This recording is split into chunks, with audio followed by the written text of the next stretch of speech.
다른 꼼수를 위한 물러남이 아니기를 바라는 입장이고요.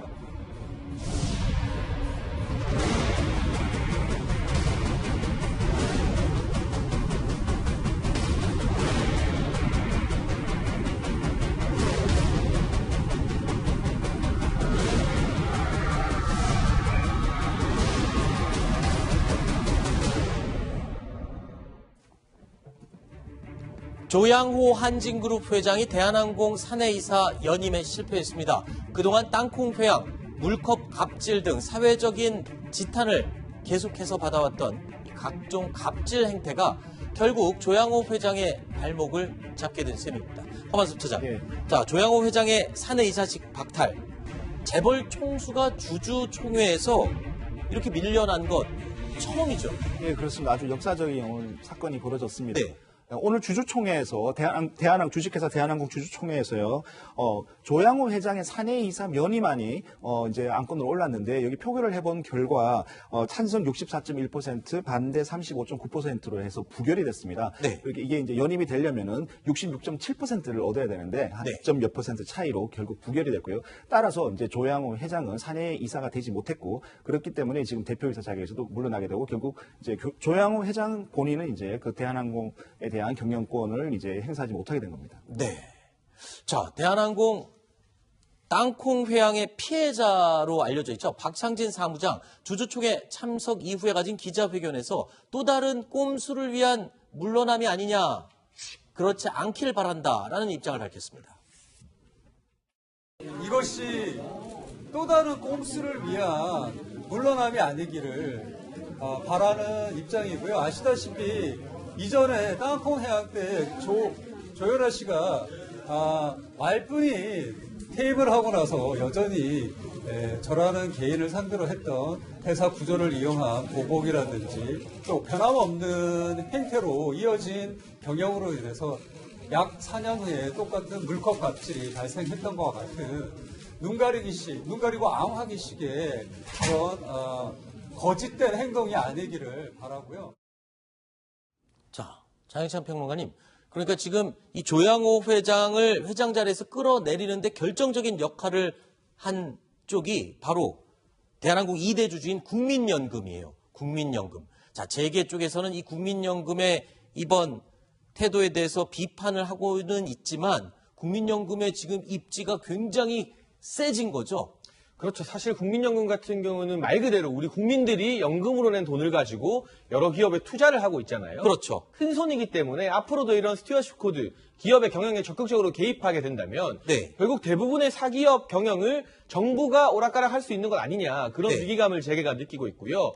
물론 이제 대표이사에서는 물러나지만 조양호 회장 같은 경우는 비등기 임원으로 여전히 회장직은 유지할 거라고 합니다. 네. 또 한진칼 같은 지주회사 등을 이용해서 경영권에 개입은 하겠지만 오늘의 사건이 재계해준 충격은 심상치 않은 것 같은데 나름대로 시장의 반응은 긍정적인 것 같아요. 네. 대기업 일가의 어떤 도덕성의 경종을 일깨웠다는 점에서 주주들은 또 반기는 모습도 있습니다만 저는 국민연금이 이런 식으로 스튜어십 코드를 발휘하기 전에 경영권에 개입하기 이전에 그들이 과연 본분은 잘 지키고 있나. 네. 작년에 국민연금 수익률이 얼마였습니까? 엄청난 손실을 봐서 우리 국민들의 재산을 까먹었습니다. 네. 그리고 지금 이사장이 문재인 정부 들어서 국회의원 출신의 김성주 이사장으로 내정된 이후에 투자를 총괄하는 기금운용본부장을 1년 넘게 임명하지 못하는 전례도 있습니다. 네. 국민들의 연금을 관리하는 곳이라면 대기업 경영에 도덕성을 요구하는 것도 중요한 일이지만요. 이 연금 운영부터 제대로 해서 노후 재산을 좀 안 까먹는데 네. 제발 수익은 모르겠어도 네. 마이너스는 보지 말라. 그런 본분부터 좀 잘 지키라는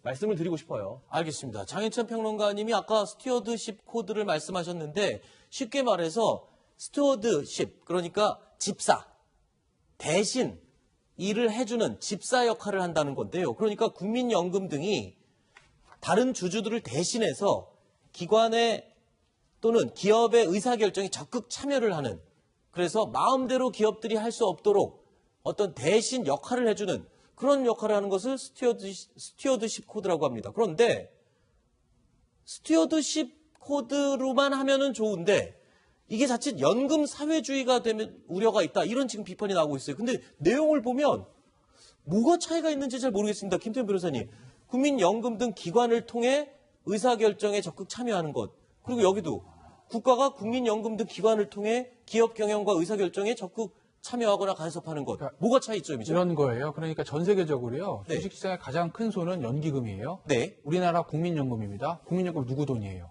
국민 돈이죠. 네. 그 다음 또 큰데 군인공제 누구 돈이에요? 군인 돈이죠. 네. 교원공제 누구 돈이에요? 교사 교원 돈입니다. 네. 그 다음에 전 세계적으로 유명한 게 캘리포니아 사학연금이 있어요. 캘퍼스라고 부르는. 네. 누구 돈이죠? 캘리포니아에 있는 사립교원들 돈이에요. 네. 그러니까 그 연금이라는 게 결국 이제 그 남의 돈을 가지고 모아다가 이제 큰 손 주주 역할을 하는 거 아니겠습니까? 네. 그러니까 국민연금이든 교원공제든 뭐 캘리포니아 캘퍼스든 간에 최고의 가치는 뭐예요? 돈 많이 버는 겁니다. 네. 그죠? 그럼 우리가 투자하는 회사의 주가가 최대한 올라가가지고 거기서 수익률 많이 내는 게 최고예요. 네. 그러면 우리가 큰 돈을 굴리고 있기 때문에 우리가 투자하는 회사의 주가가 올라가서 우리 연기금에 돈을 모아준 사람한테 이득을 도와줄 수 있게 최대한 우리가 경영권에 개입을 해가지고 주가를 끌어올린다. 이게 이제 사실 스튜어드십 코드거든요. 네. 좋은 거죠. 근데 이제 우리나라에서 이제 스튜어십 코드를 이제 도입하려고 했을 때 어떤 이제 문제가 반대쪽에서 제기를 하고 있냐면 아까 제가 말씀드렸던 미국 캘퍼스라든지 노르웨이 연기금이라든지 이런 곳들은 굉장히 전문적입니다. 정치권과 완전히 단절돼 있어요. 그러니까 뭐 대통령 민주당 출신이든 공화당 출신이든 상관없이 주가가 상승해도 돈 많이 버는 걸 최고 목적으로 투자를 해요. 네. 근데 우리나라는 앞서 이제 장혜찬 평론가도 얘기를 했듯이 이건 모든 정부에서 있었던 일인데 과연 국민연금이 얼마나 전문적이고 정부로부터 독립돼 있는가? 네. 그걸 생각하면 혹시 정부가 국민연금이라는 이 대주주를 이용해서 마음에 안 드는 기업의 경영권에 개입해서 감나라 되추나라라고 하려는 것 아니야? 이게 이제 연금 사회주의라는 거거든요. 네. 그런 이제 비판인 점이 좀 제기는 되고 있는 거죠. 네.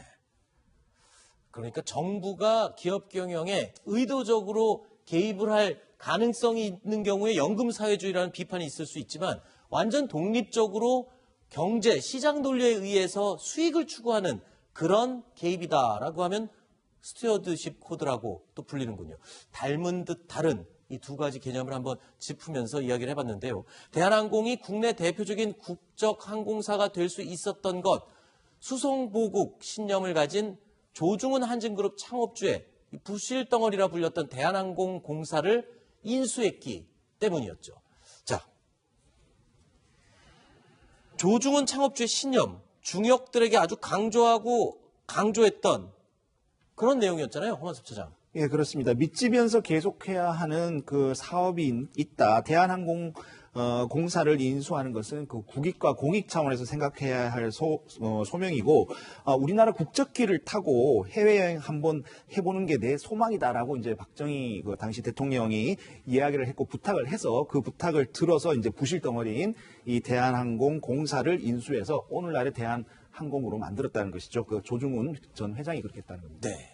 자, 회장직을 박탈당했다. 그러면 이제 앞으로 어떻게 되는 건가요? 뭐 경영권을 전혀 행사를 못하는 건가요? 지분은 많이 갖고 있죠. 대주주로서의 역할은 있는 거죠. 아, 그래요? 기본적으로 사실은 기업의 주인은 대주주입니다. 네. 그렇기 때문에 아직은 주주로서의 권한을 행사할 수 있는 거고 주주총회를 통해서 다만 이제 대표이사직에서 물러났기 때문에 예전처럼 공식적으로 이제 대한항공의 모든 경영에 책임지기는 당분간 쉽지 않죠.